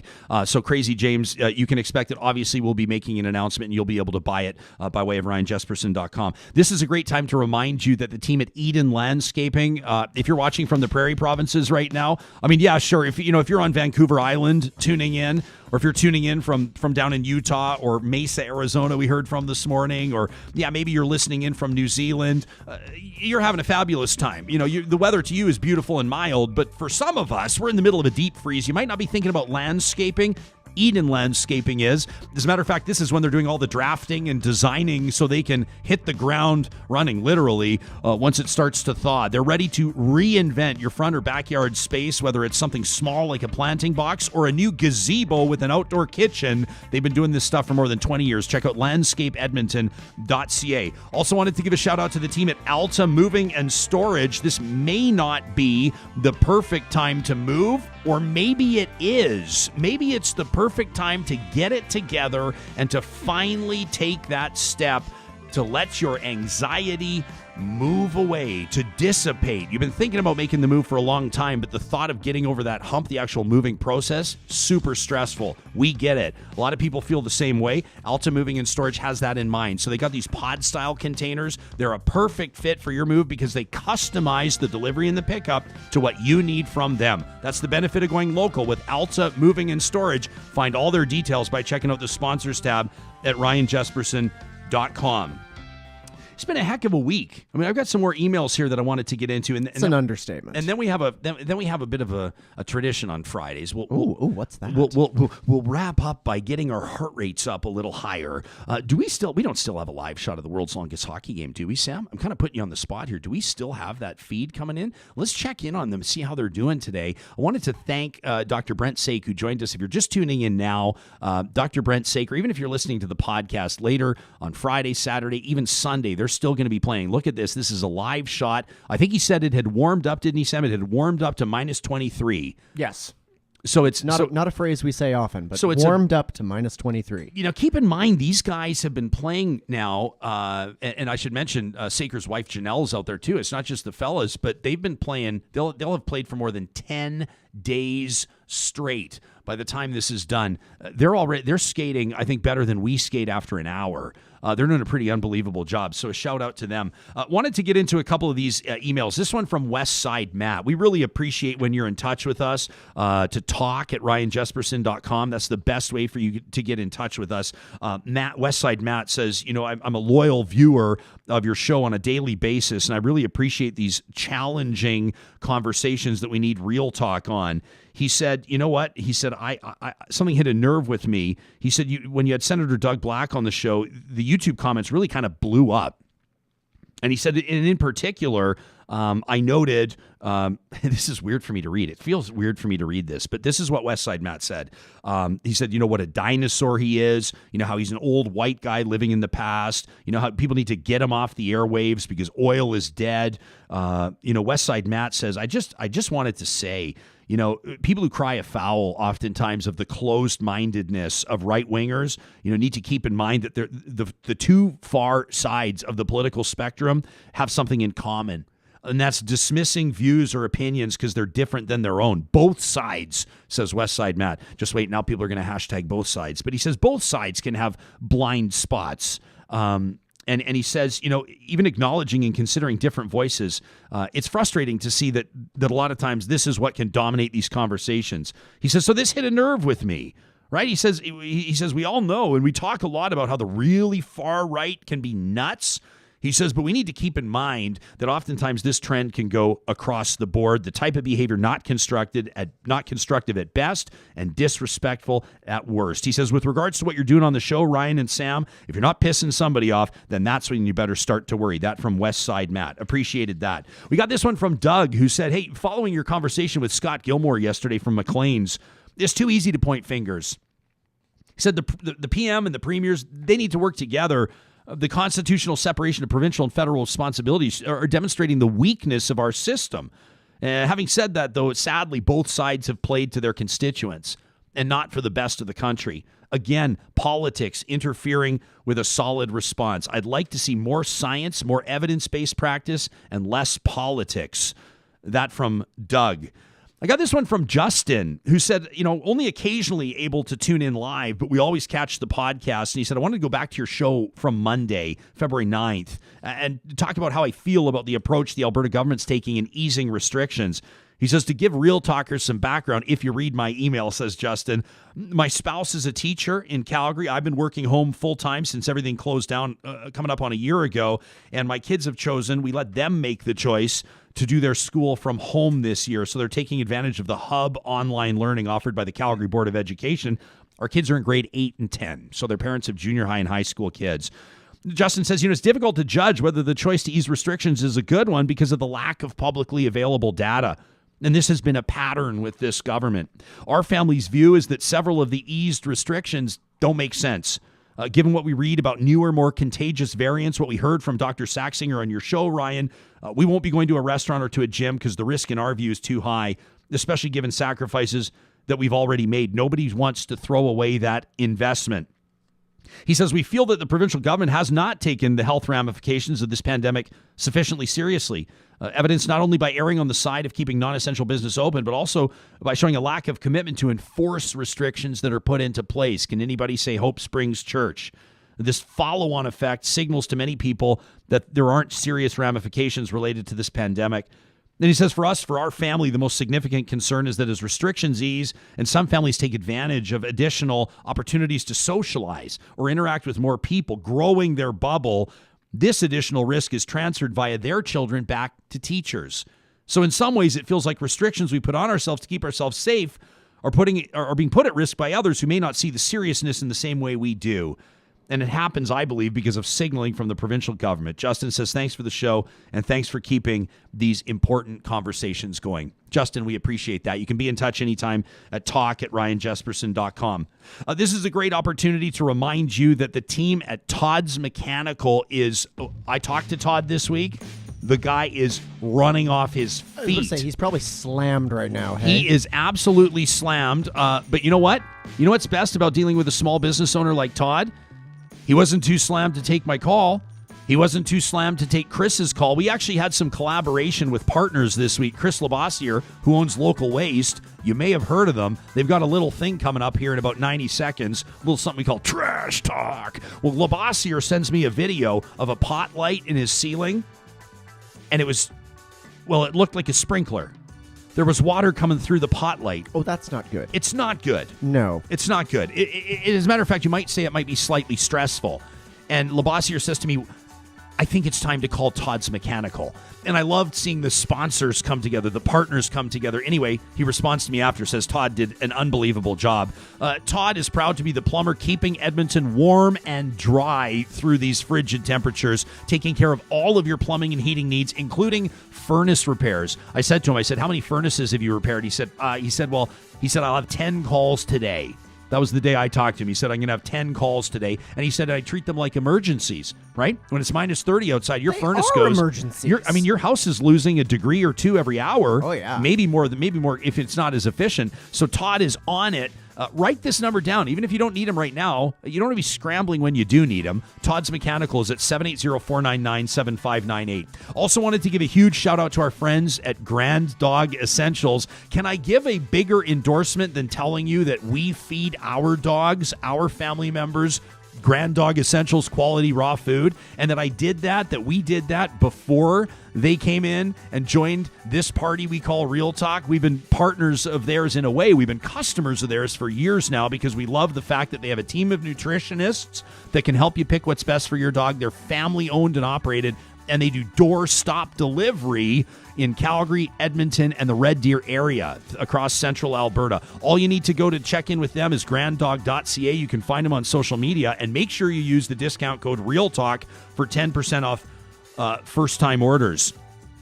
Of course, we're going to wrap this Friday with a calm and reasoned mention that the team at Local Waste Services is ready to take over your waste management.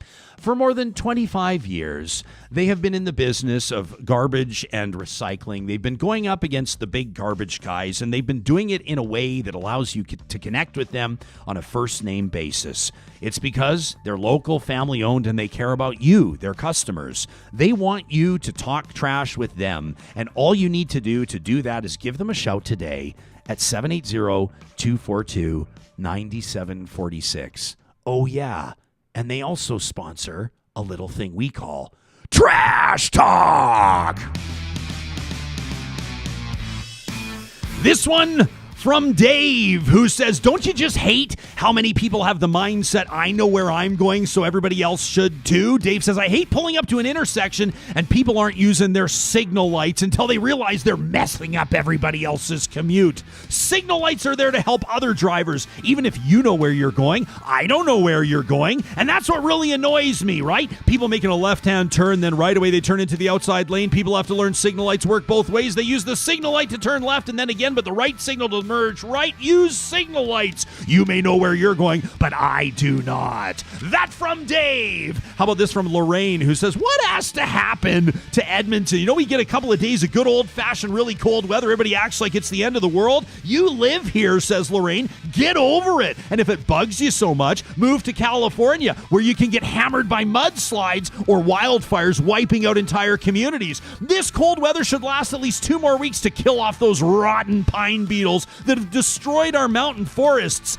Die, you little buggers. Die. So buy another pair of long underwear and toughen up, folks. That from Lorraine. I love this one from Jared, who says, with regards to climate change, beef and dairy can be very detrimental to the environment, yet McDonald's just ran a campaign on sustainable beef.